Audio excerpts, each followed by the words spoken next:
মিরপুর শেরেবাংলা স্টেডিয়ামে দ্বিতীয় ওয়ানডে চলার সময় যা ঘটেছে এটিকে কেউ বলছেন মেহেদী মিরাজের চতুরতা, কেউ বলছেন ক্রিকেটের চেতনার পরিপন্থী। তবে মাঠের লড়াইয়ে আইনি শেষ কথা। সৌজন্য দেখাতে গিয়ে নাকি রান নেওয়ার ভুল প্রচেষ্টায় কিভাবে ড্রেসিং রুমে ফিরতে হলো পাকিস্তান ব্যাটার সালমান আলী আঘাকে, আম্পায়ারের সিদ্ধান্তে ক্ষোভে ফেটে পড়া সেই মুহূর্ত আর মিরাজের উপস্থিত বুদ্ধিমত্তার বিস্তারিত জানাচ্ছেন বদিউজ্জামান মিলন। মিরপুরে চলমান দ্বিতীয় ওয়ানডেতে মেহেদী হাসান মিরাজের একটি রান আউটের ঘটনায় বেশ বিতর্ক তৈরি হয়েছে। কেউ এর পক্ষে বলছেন, কেউ বলছেন বিপক্ষে। ঘটনাটি ঘটে পাকিস্তানের ইনিংসের ৩৯তম ওভারে। বোলার্স ব্যাক ড্রাইভ করেছিলেন মোহাম্মদ রিজওয়ান। বল চলে যায় নন স্ট্রাইক এন্ডে থাকা সালমান আলী আঘার দিকে। বোলার মেহেদী হাসান মিরাজ তড়িঘড়ি ছুটে আটকাতে চাইলেন বল, যেন একটা রান না হয়। মূলত রান নেওয়ার জন্যই বেরিয়েছিলেন সালমান। তার দিকে বল আসছে দেখে সরতে চাইলেন, কিন্তু পুরোপুরি পারলেন না। ব্যাটে লেগেই আটকে গেল বল। সালমান তখনও ক্রিজের বাইরে দাঁড়ানো। কেউ তাকে বলেনি ক্রিজের বাইরে দাঁড়িয়ে বোলারের কাছে বল ফেরত দেওয়ার জন্য। ক্রিকেটের আইনেও এটা নেই।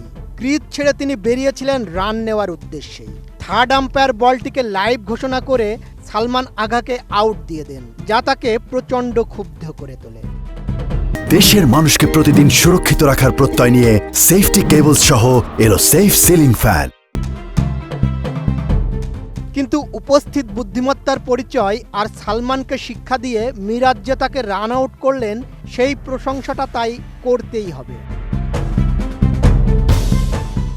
মিরাজের এই কাজকে অনেকেই সমালোচনার চোখে দেখছেন। আইসিসির নিয়ম অনুযায়ী বলটি যেহেতু তখনও ডেড হয়নি এবং ব্যাটার ক্রিজের বাইরে ছিলেন, তাই মিরাজ তাকে আউট করে আইনগতভাবে কোনো ভুল করেননি।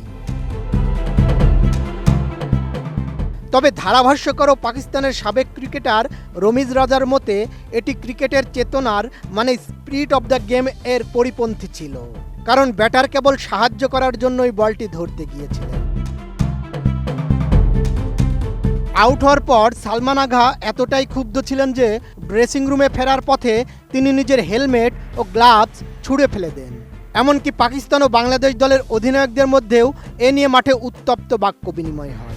অনেকে মিরাজের এই দ্রুত সিদ্ধান্তকে তার উপস্থিত বুদ্ধি বা গেম অ্যাওয়ারনেস হিসেবে দেখছেন, কারণ আঘা ৬৪ রানে ব্যাট করছিলেন এবং পাকিস্তানের ইনিংস তখন বড় সংগ্রহের দিকে এগোচ্ছিল। মাঠের ওই পরিস্থিতিতে লিটন দাসও ক্ষেপে যান।